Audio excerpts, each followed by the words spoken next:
Hi, my name is Johan, and today we're going to talk about why the Tenere 700 is so special and loved in the adventure community. Let's jump right in.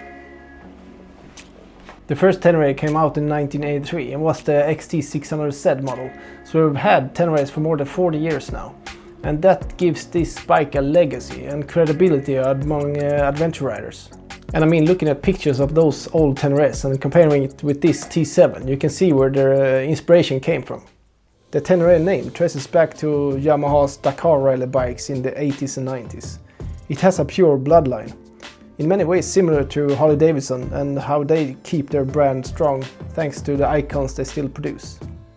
This kind of stuff matters to many people, like it does to me. And I mean, keeping the bloodline pure, so to say, is a smart choice, I think, and something Honda hasn't done with their Africa Twin, for example.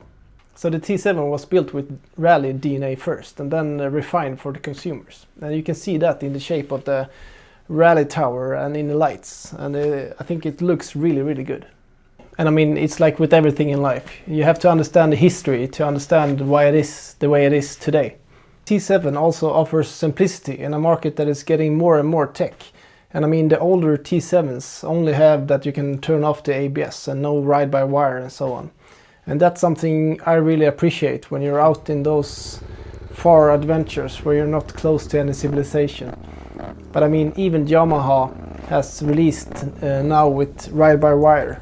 And I think that's a shame actually. But I think that's because of the bureaucrats in Brussels. So we shouldn't blame Yamaha for that. And when I say the bureaucrats in Brussels, I mean the new Euro 5 Plus regulations that the bikes need to meet to be able to be sold here in Europe. So yeah, that's why I think many riders appreciate it, because it's a pure machine, mechanical and rider focused. I mean, the computer does less of the thinking and it's more you and the bike. You have that pure connection with the machine that you don't quite get when it's ride-by-wire, I think at least. And I mean, riders has taken the T7 across continents and riding in remote deserts and so on with zero mechanical issues. So that's one of the biggest thing also with Yamaha in general. They are so reliable, and that's one of the biggest thing with the T7 as well, I think. So that the T7 has less tech, I think, is one of the key points on why this is a so unique bike. And I mean, my old KTM 890 Adventure R, I never had an issue with that either, even if I was in remote places. But I have a better gut feeling when I'm remote in the forest with this one, because of the less tech it has.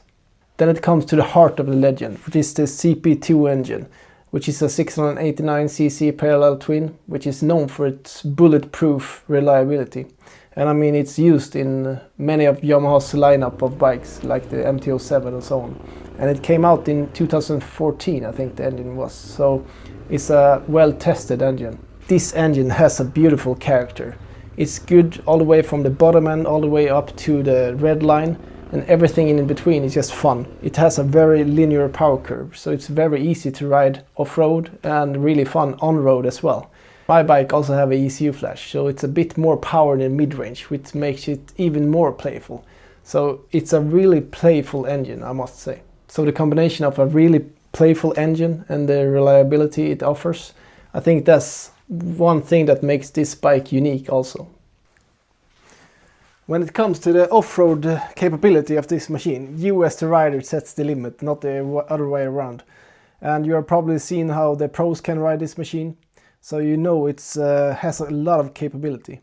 But for us mere mortals, it's a bit harder, but still it's a really easy machine to ride off-road, I think. I mean, it has a long travel suspension and an off-road geometry. So I mean, it just feels like a big dirt bike, which is what many people like, including me. You can take the T7 directly out of the showroom floors, directly into the back roads and forest roads, just with some minor modifications. If you have the standard T7, you might want to upgrade the suspension and just put on some bark busters and a heavier skid plate. But that's it basically. Then you can just do whatever you want. I mean, it's a great base. You can build it however you want. If you like touring or if you like extreme off-road, you can build the T7 to fit that. And what I think is special with this bike also is that it's fun for new riders and it's fun for the pro riders. I mean, it just, the bike doesn't set the limit. You as a rider sets the limit of what you can do with it. So that's why I think it's special also, because you can do so much with it. It's endless basically. And as I said before, I mean, it's so fun both on the street and off-road. Off-road it's super capable, but on the street as well. It just feels like a big hooligan machine with that engine. So it's really easy to have fun on the street as well. This bike is 204 kilos wet, and the tank is quite high, but I like the narrow shape. It just completes the rally look for me. And I also like that it's easier to get access to the engine on the sides and clean it. I'm comparing to my KTM 890. It's not a light bike, but it's not that heavy either. I mean, it's so much more manageable than the other big adventure bikes out there. And as I touched a little bit before, is that the T7 is just a blank piece of paper, and you can do pretty much whatever you like with it. The customization potential is huge. The aftermarket is huge, so you can do whatever you like. If you want to take it and do it like a real enduro adventure, you can do that and put on whatever protection you would like. And you can have high exhaust, you can have normal exhaust, you can have a different tower. You can put up on a bigger tank.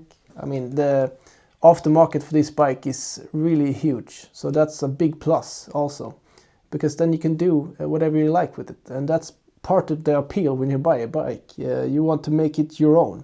I like to keep it quite clean, my T7. I really like this deep blue color, and together with the golden rims, it just completes the rally look for me. I think it's super clean, and I like that. There's also a huge community support around the T7s. I mean, if you want to modify it in any way and you wonder how to do it, you can just join a Facebook group and ask there, or you can search on YouTube for that matter.